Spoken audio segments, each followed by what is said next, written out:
Alright, hey guys, I'm back with more Ruby. We're still in this godforsaken forest. We're fighting an Inkaya. He's out-predicting me, he's outplaying me, but I do have the advantage. I'm just gonna peck him and kill him for the win.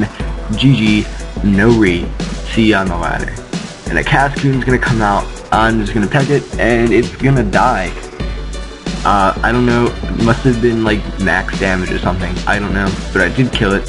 And I skipped past that green lady, and he's gonna sell a low tab. I'm just gonna peck it, and it's gonna die. We're gonna go to level 11. She's gonna sell a Shroomish, and she's very weak to Swallow here. Or not Swallow, Taillow. But she paralyzes me, which is great, because I have Guts, which means my attack is viable at this point. It more than makes up for my hindering nature, which is cool. It's great, actually. And I'm just now realizing that this part is 19 minutes, so I'm going to have to make a 5-minute part sometime at the end of this video, because I thought I usually record in hour-long sessions with just 1 hour-long narration. I split into 4 parts, but this part is actually 19 minutes. I guess I messed up there, so I'm gonna have to split that down. I don't know why I'm telling you guys that. You guys don't care. You guys aren't even gonna notice, so whatever. And Taylor here is just gonna destroy C-Dot with one peck. C-Dot's trying to set up on me. He's like, I'm gonna harden up, I'm gonna baton pass out to a Smeargle, it's gonna send him to sleep, and then I'm gonna sweep from there, baton pass all the way to my Weedle and sweep me.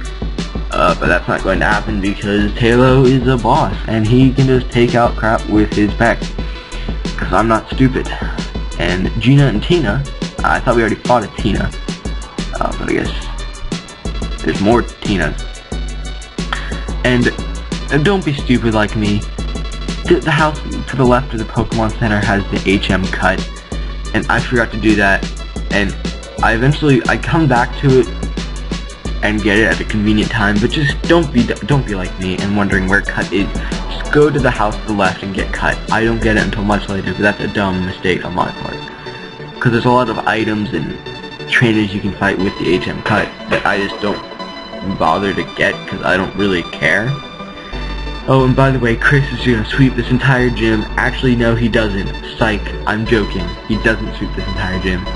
The gym leader, Roxanne, is actually smarter than she may appear. So, Roxanne's just some student at the school here, but IDC, Chris is just gonna destroy Geodudes for days, and the Nose Pass is gonna come. I'm just gonna absorb it and kill it, and that absorb does nothing, and his Rock Tomb is destroying me. Or her Rock Tomb, it's actually a girl Nose Pass.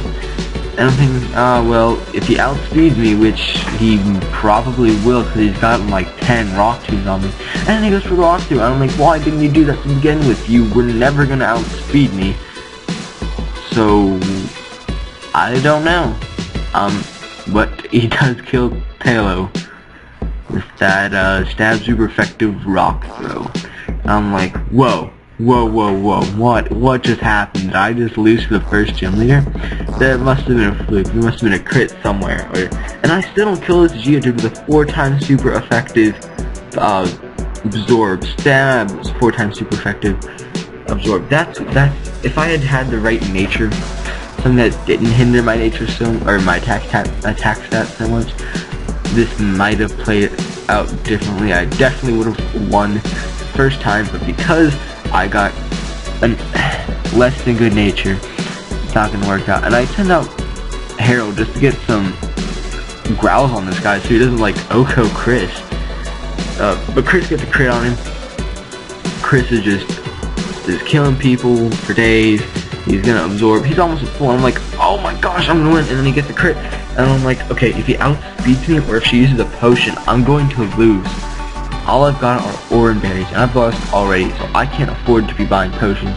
And the Rock Show doesn't do anything. And I should have been smart here and just healed up again, but he does get the crit and kills me. I wasn't smart. I should have healed just in case she got a crit. But that's just the way the cookie crumbles, I guess. So here I am for the third time. I accidentally go for pound, and I'm like, oh my gosh, I'm done. I've already lost, and that still doesn't kill she lives with just a little smidgen of like 1 HP. 1 HP. But I do level up, and I'm learning Pursuit.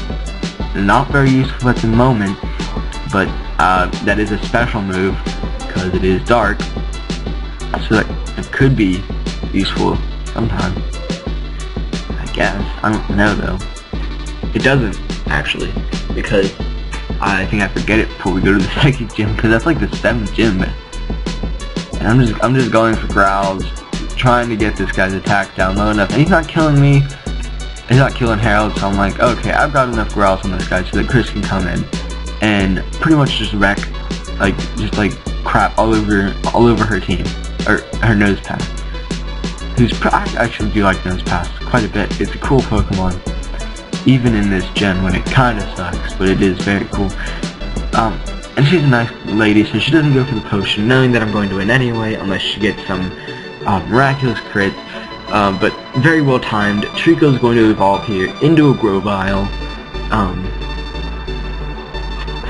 What am I trying to say? He evolves into a Grovyle. Chris is now a Grovyle. And he's learning Fury Cutter, which is going to help against opposing grass types, but not really, because Fury Cutter kind of sucks as a base power of 10. Yes, you heard me right, a base power of 10. But it does double in power every time that you land one successfully, but it doesn't have 100% accuracy. So even if you stop using it for some reason, or just miss one, its damage resets. Yeah, I don't understand why moves like that exist. Like, it has no viable reason to use it in-game, or even in competitive play. And I don't know what I was checking out on Chris here. I was just looking at his stats or something. But we're gonna put Hale back in front because he needs the EXP. But here's this guy in the suit again. I guess he got something else stolen from him. I don't know. But here's a Whismer. Sorry about that. I'm just very tired. This is really the only time I have to record, because this is the only time when the house is going to be quiet with no dogs. I've turned off all the fans, so it's very hot in here because we don't have air conditioning, and it is the summer. It is Pennsylvania, granted, so it's not that hot. But yeah, it's still annoying that I have air conditioning. I'm gonna name this actually Catch a Whismer because I love Whismer. I love Explode. They're so derpy, but so adorable. And I name it Nolin because because Eric Nolin. And no one is going to understand that except for Eric Nolin, and who does not have a YouTube. I don't even think he has internet in his house. I think he does, but I think it's so unstable that he just can never access it. But yeah, Nolan is actually a friend that I have,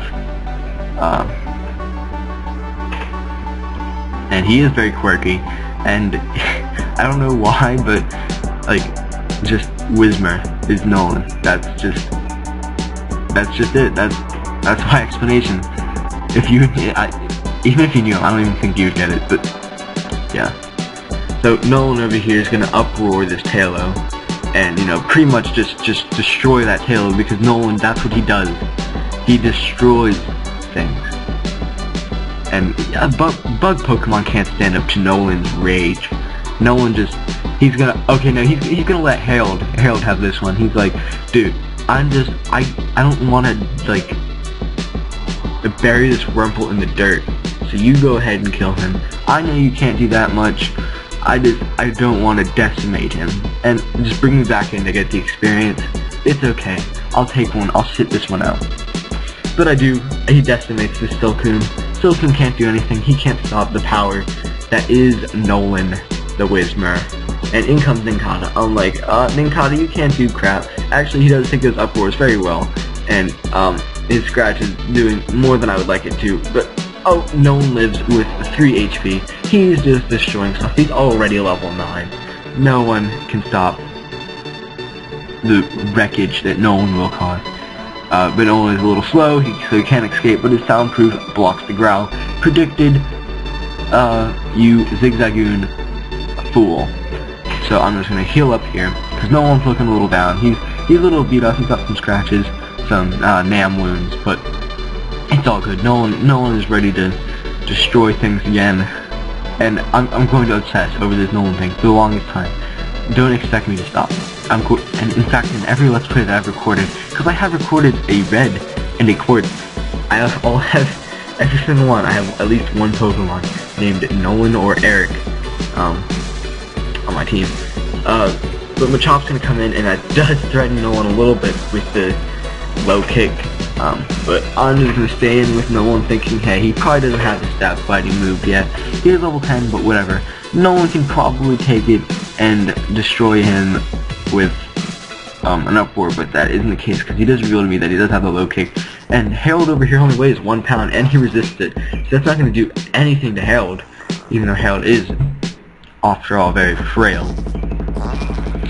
But here we go, here's some more Whismers. That Whismer is not nearly as cool as my Whismer, but I forget a lot that Whismer blocks Uproar, so whenever I fight a Whismer, I tend to use Uproar just because it is the more powerful stab move that Nolin does have. You have Arceus, I've got my level 11, Nolin the Whismer. Who would win? Nolin every day. Doesn't matter. Plus 6 all stats Arceus versus my level 11 Nolin the Whismer. Nolin would win. Hands down. He would outspeed Oko no matter what. 100% chance Okoing would kill 7 plus 6 Arceuses. No problem. Level 11. Seriously. Nolin destroys stuff. Now I don't know why I'm not going up, actually. There's probably something up there for me to get. Ooh, a Skitty. Does Skitty have Normalize in this gen? I couldn't remember. I know Normalize is its ability in 5th gen, at least. Oh, and 4th gen, I think. I don't know. I've never used a Skitty or a Delcatty. But basically what Normalize does is it makes all their moves, normal, which is its type, which is kind of, what it does in, competitive play now is it's T-Waves, which is Thunder Wave. It's Thunder Wave's, ground types. So it's a 100% accurate, paralyzing move, which is cool, I guess. But it means that it's completely walled by ghosts, rock, steel types, yeah, because all its moves become normal, so as an offensive threat, it can't hit anything that is steel, rock, or ghost, and it can't even paralyze the ghost, which is what it does. So normally it would be walled by ground types trying to paralyze them, but now it's walled by ghost types, which I guess is a more useful trade-off, I suppose. I don't know, there's probably more ground types than there are ghost types. I don't know, look it up, tell me in the comments.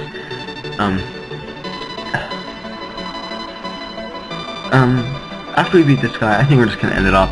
That would be a nice segue in the next short little part that I can narrate, because I did derp and accidentally make this part 19 minutes long. So yeah, and so actually we'll let Pico go back to Mr. Briny.